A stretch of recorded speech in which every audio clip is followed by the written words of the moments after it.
सोम प्रदोष व्रत कथा। ओम नमः शिवाय। ओम नमः शिवाय। नमः शिवाय। जो प्रदोष व्रत सोमवार के दिन पड़ता है वह प्रदोष व्रत कहलाता है। सोमवार को भगवान शिव का दिन माना जाता है, अतः इस दिन प्रदोष व्रत होने से उसकी महत्ता और भी बढ़ जाती है। एक नगर में एक ब्राह्मणी रहती थी। उसके पति का स्वर्गवास हो गया था। उसका अब कोई आश्रयदाता नहीं था, इसलिए प्रातः होते ही वह अपने पुत्र के साथ भीख मांगने निकल पड़ती थी। भिक्षाटन से ही वह स्वयं को और पुत्र का पेट पालती थी। एक दिन ब्राह्मणी घर लौट रही थी तो उसे एक लड़का घायल अवस्था में कराहता हुआ मिला। ब्राह्मणी दयावश उसे अपने घर ले आई।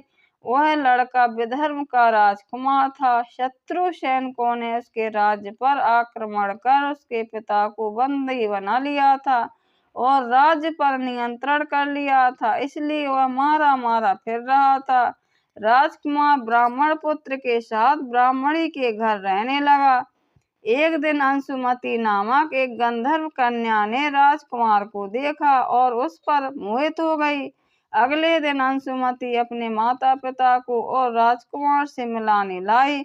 उन्हें भी राजकुमार भा गया। कुछ दिनों बाद अंशुमति के माता पिता को शंकर भगवान ने स्वप्न में आदेश दिया कि राजकुमार और अंशुमति का विवाह कर दिया जाए।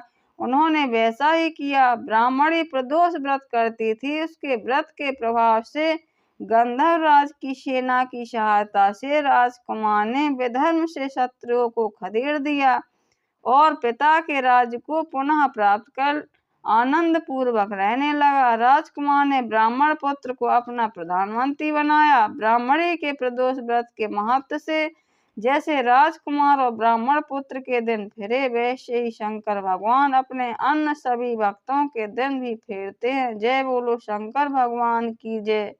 हर हर महादेव।